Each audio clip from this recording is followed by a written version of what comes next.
और ये है डिफेक्ट की उन्होंने एक लाइन च लिख लो। तो लिखो it is inability of lens to focus all the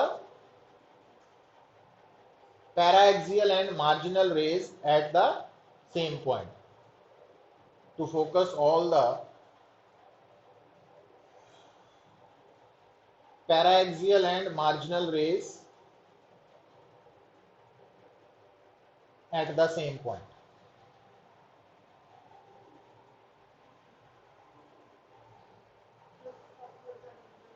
है स्टॉपर मतलब जे तो देखो ना गल समझो पुत्र, लेंस के सामने सारिया रेज आ रही हैं, सब रेज आ रही हैं, तो फिर फोकस एक जगह तो नहीं है ना। तो जे मान लो स्टॉपर मीनस कोई इदा की चीज यूज कर लीए भी जी इन्हों पहुंचन ही ना दे लेंस तक, फिर तो जे स्टॉपर इदा लगा दिए इको जगह पे फोकस हो जाएगा। कहने का मतलब ये है स्टॉपर लगा के। तो आ रही समझ? सुस्त लगना ठीक नहीं? क्यों? अच्छा नहीं लगता नहीं ना फेस तो गल उदा हसदा रहना वा, उदास जो बैठा है। नींद आई है? चलो ये भी प्रॉब्लम फिजिक्स की बहुत वड्डी है कि नहीं? जिन्हों नींद ना आए लैक्चर लवा दो। हुण लिखो क्रोमैटिक एविरेशन। हुण पुत्र क्रोमैटिक एविरेशन की गल करिए, अगर असी क्रोमैटिक ना वो जो लिखा वही है क्रोमैटिक। क्रोमैटिक मतलब कलर, कलर मतलब वेवलेंथ, मतलब इस डिफेक्ट का संबंध वेवलेंथ नाल है। और वेवलेंथ का की संबंध है? तो बड़ा साफ है कि लेंस लई लेंस की फोकल लेंथ आही फार्मूला तो कट देना आप।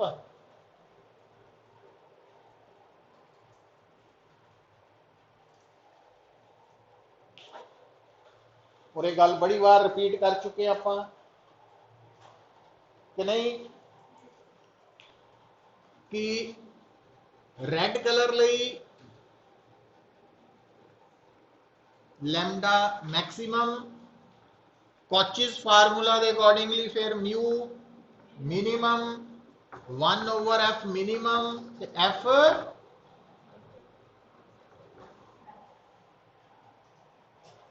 जबकि वायलेट कलर लई lambda minimum mu Cauchy's formula के अकॉर्डिंगली मैक्सिमम 1/f मैक्सिमम तो एफ मिनिमम।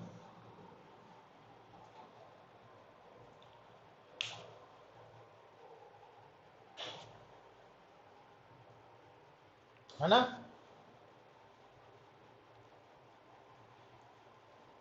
हुण जिदा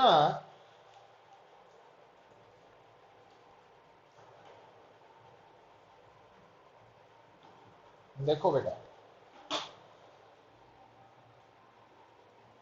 स्फेरिकल एविरेशन डिफेक्ट आप लेंस बारे डिस्कस किया, पर नाल ही दसिया भी ये मिरर च भी हुंदा वा। पर क्रोमैटिक एविरेशन डिफेक्ट इहदा संबंध कलर नाल है, वेवलेंथ नाल है, क्योंकि लेंस की फोकल लेंथ वेवलेंथ के बदलन नाल बदलती है। पर मिरर बारे पढ़ाया सीगा भी मिरर की फोकल लेंथ कलर पर डिपेंड नहीं ना करती। इसका मतलब ये डिफेक्ट मिरर च नहीं हुंदा।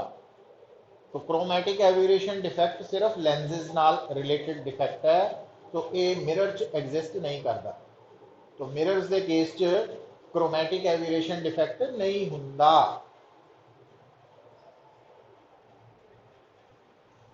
और उसका कारण थानू पता लग गया, क्योंकि मिरर की फोकल लेंथ वेव लेंथ से डिपेंड नहीं करती।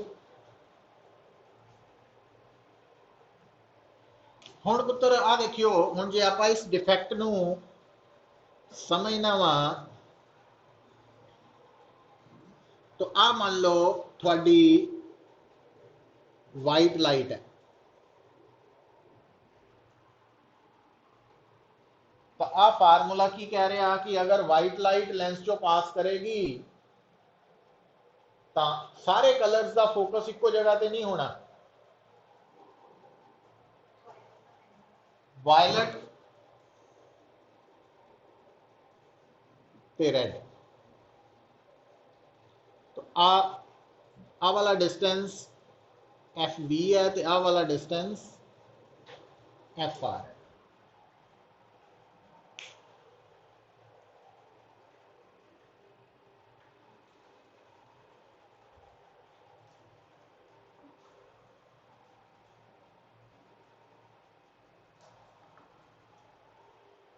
ठीक है,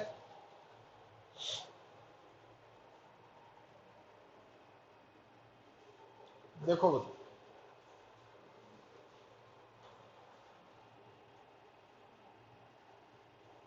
हुण जिद्दां तुहानूं दस्सिया सी कि अगर आपां लेंस के सामने डॉट रखिए ऑब्जेक्ट, तो सफेरिकल एविरेशन करके वो इमेज की बननी सी, वड्डे साइज का डॉट कह लो या सर्कल आ गया है ना।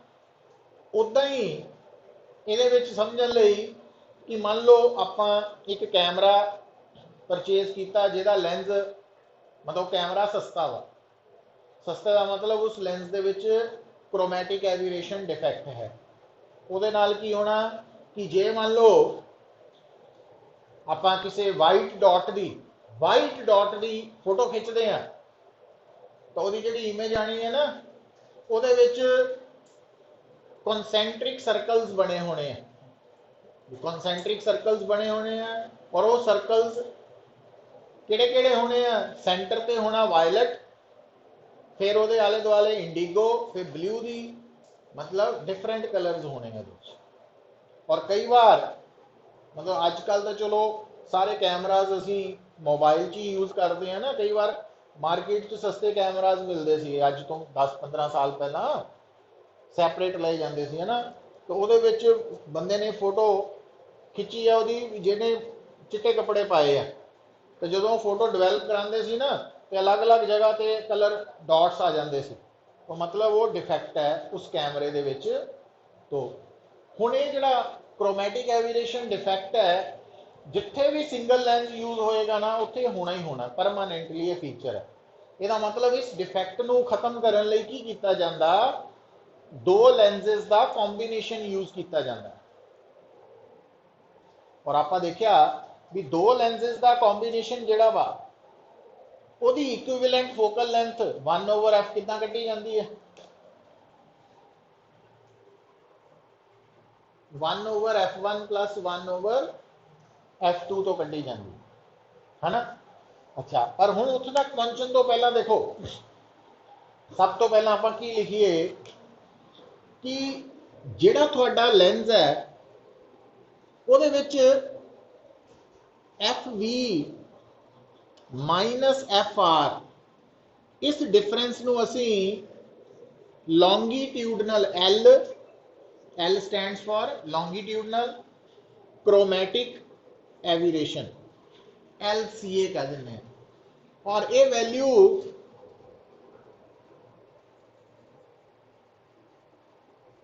DF का मतलब इत्थे है लेंस की फोकल लेंथ च आने वाली चेंज,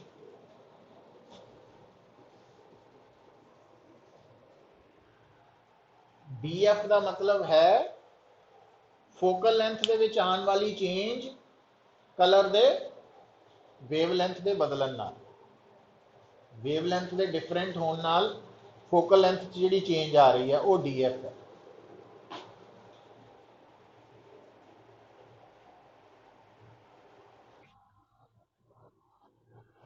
क्रोमैटिक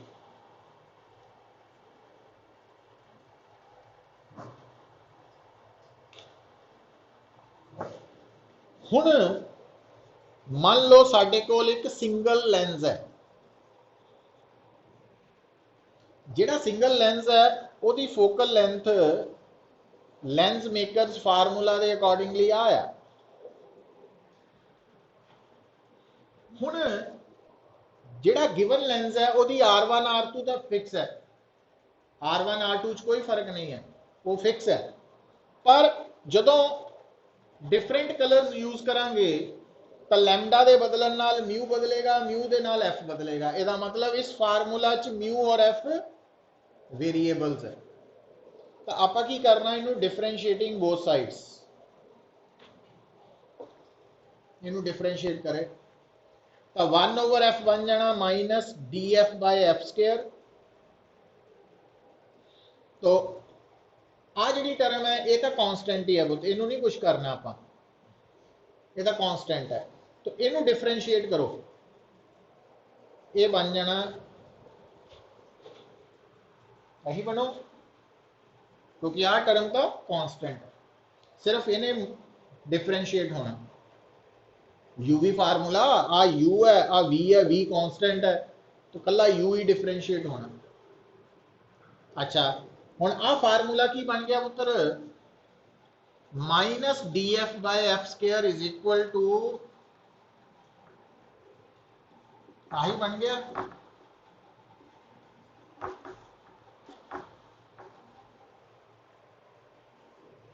इनू आप लिखता है। हुण मैं कहां डिवाइडिंग इक्वेजन 2/1, 2 नू 1 नाल डिवाइड करो तो ये पता की बन जाना, आ बन जाना तुहाडे, चेक करो।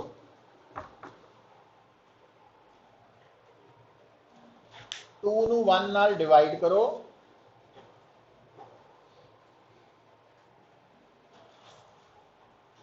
आ गया।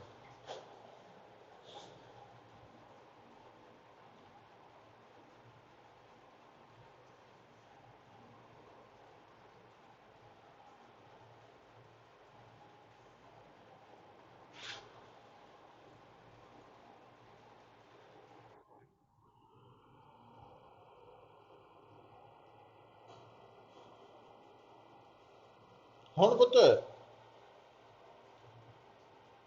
प्रिज्म वाला टॉपिक कीता सी ना आपां, डिस्पर्शन ऑफ लाइट कीता सी, फिर आपां एंगुलर डिस्पर्शन ते डिस्पर्सिव पावर कीती सी। डिस्पर्सिव पावर देखो जे किते पिछे लभदी है तुहानूं, पहुंचो हैं, ओमेगा, ओमेगा का फार्मूला देखो की है,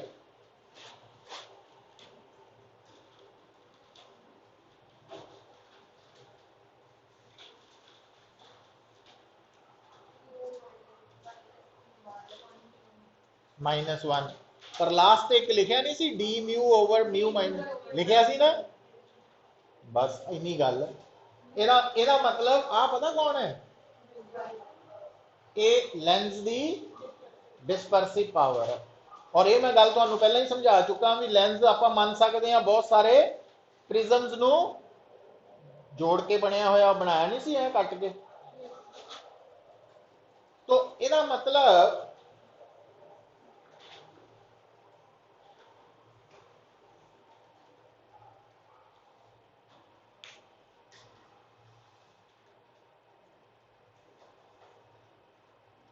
हुण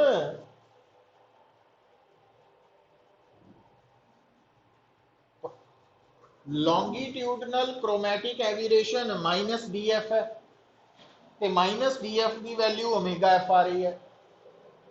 मतलब सिंगल लेंस है उसकी फोकल लेंथ होनी होनी, तो एफ कभी भी जीरो नहीं हो सकती। तो जिहड़ा लेंस है उसकी डिस्पर्सिव पावर भी होनी होनी, ओमेगा भी जीरो नहीं हो सकती कल्ले लेंस की। इसका मतलब आ टर्म अगर जीरो होंदी है तो आ डिफेक्ट नहीं होएगा।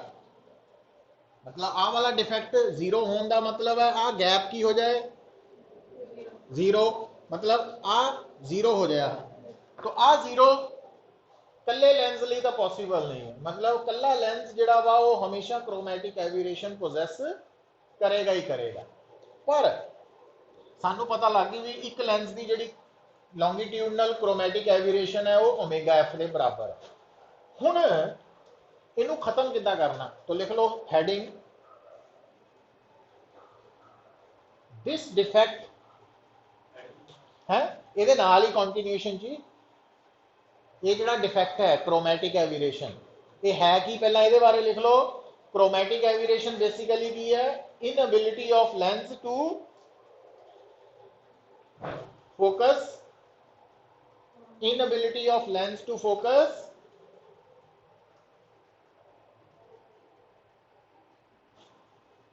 all the incident rays of different wavelengths या different colors, है ना, to focus all the incident rays of different wavelengths at the same point, to focus all the incident rays of different wavelengths or different colors at the same point, इको जगह पे focus करना वो inability है, वो नहीं कर सकते।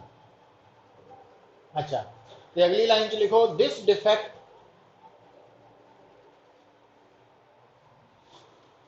Can be, this defect can be removed by using, this defect can be removed by using combination of two lenses,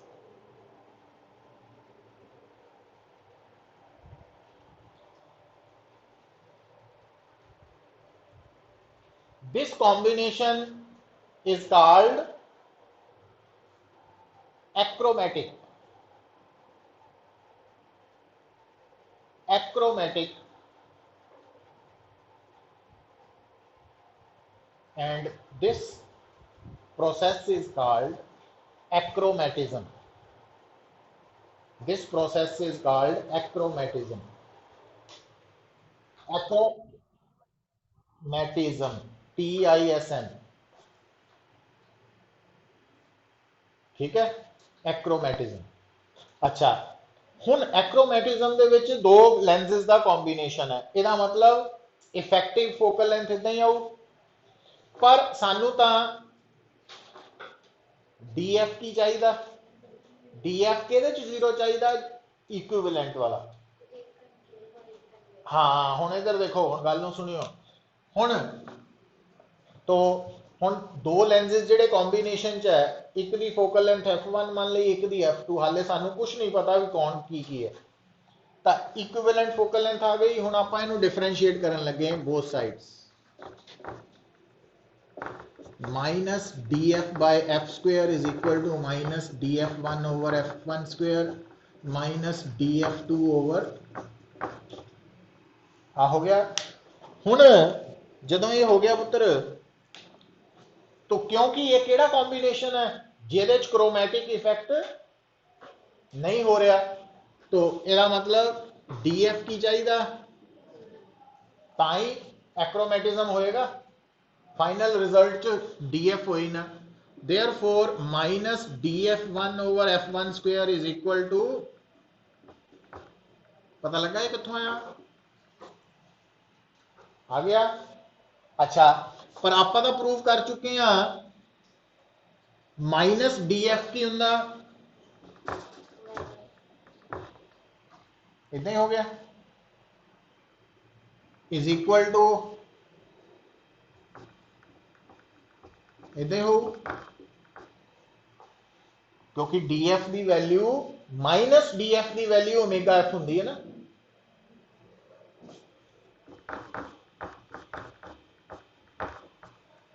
तो आई कटिया गया, तो it means omega 1 over F1 plus omega 2 over F2 is,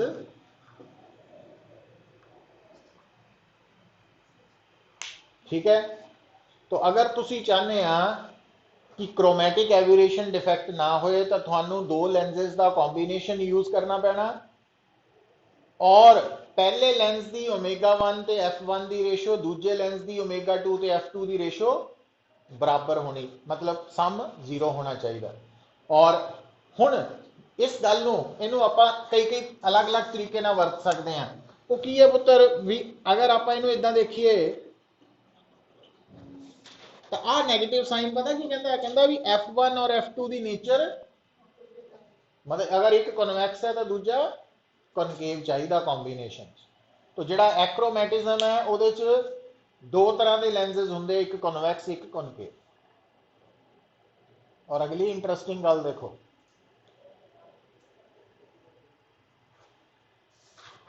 मतलब लोड़ आपां ये पैनी मेनली पुत्र कॉम्पीटिशन लिए भी, तो वैसे भी ये पै सकती कंडीशन फॉर एक्रोमैटिज्म। अच्छा हुण देखियो, हुण तुहानूं याद होएगा जो डिस्पर्सिव पावर की सी ना, उहदे च दस्सिया सी डिस्पर्सिव पावर सिर्फ नेचर ऑफ मटीरियल ते डिपेंड करती। तो ω1 ω2 का मतलब अलग अलग मटीरियल। जे थोड़ी देर लिए सोचो भी नहीं, मैं तो एक लेंस कन्वैक्स बनाया एक कनकेव, मटीरियल सेम वरत्या दोनों का, सेम मटीरियल के दो लेंस बनाए, तो ω1 ω2 बराबर हो जूगे, कट्टे गए, तो फिर 1/f1 के बराबर आ जू -1/f2। पर जे आप 1/f1 -1/f2 लिखांगे तो आ एफ इनफाइनाइट हो गया, तो फिर वो कॉम्बीनेशन लेंस नहीं रह गया, वो की बन गया। हाँ, इस करके जे तुसी चाहते हैं कि एक्रोमैटिज्म कंडीशन फुलफिल होए तो ये दोनों लेंसेज कनकेव कन्वैक्स होना चाहिए, तो दोनों का मटीरियल भी डिफरेंट होना चाहिए। भी जे एक फ्लिंट ग्लास है एक पायरक्स ग्लास है, ग्लास दी अलग अलग किस्म होंगे ना, तो ये केस है। मतलब आ इक्वेजन दस रही है कि एक्रोमैटिज्म दे विच दोनों लेंसेज की नेचर ऑपोजिट होनी चाहिए, तो दोनों लेंसेज का मटीरियल भी डिफरेंट होना चाहिए, हाँ गल बनेगी।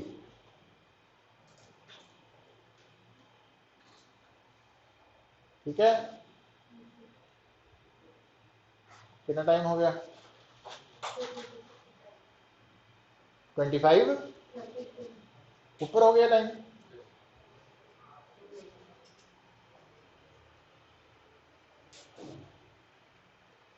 चलो हुण पुत्र एक तो ये रह गए न्यूमेरिकल्स, एक रह गया साडा लास्ट पार्ट ऑप्टिकल इंस्ट्रूमेंट्स, फिर ये ऑप्टिक्स खत्म हो जाएगी। तो कल पहला रे मैंने लगता ऑप्टिकल इंस्ट्रूमेंट्स खत्म कर लीए, कल और परसों 2 दिन च हो जाने हैं, फिर परसों न्यूमेरिकल भी नाल स्टार्ट करने है ना।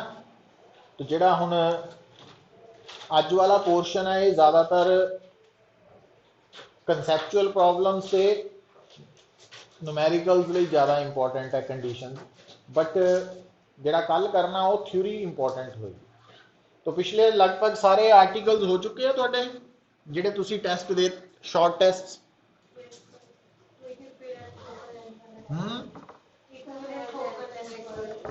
हाँ वो कर लियो कल, है ना, तो मेनली वो हो जाएगा।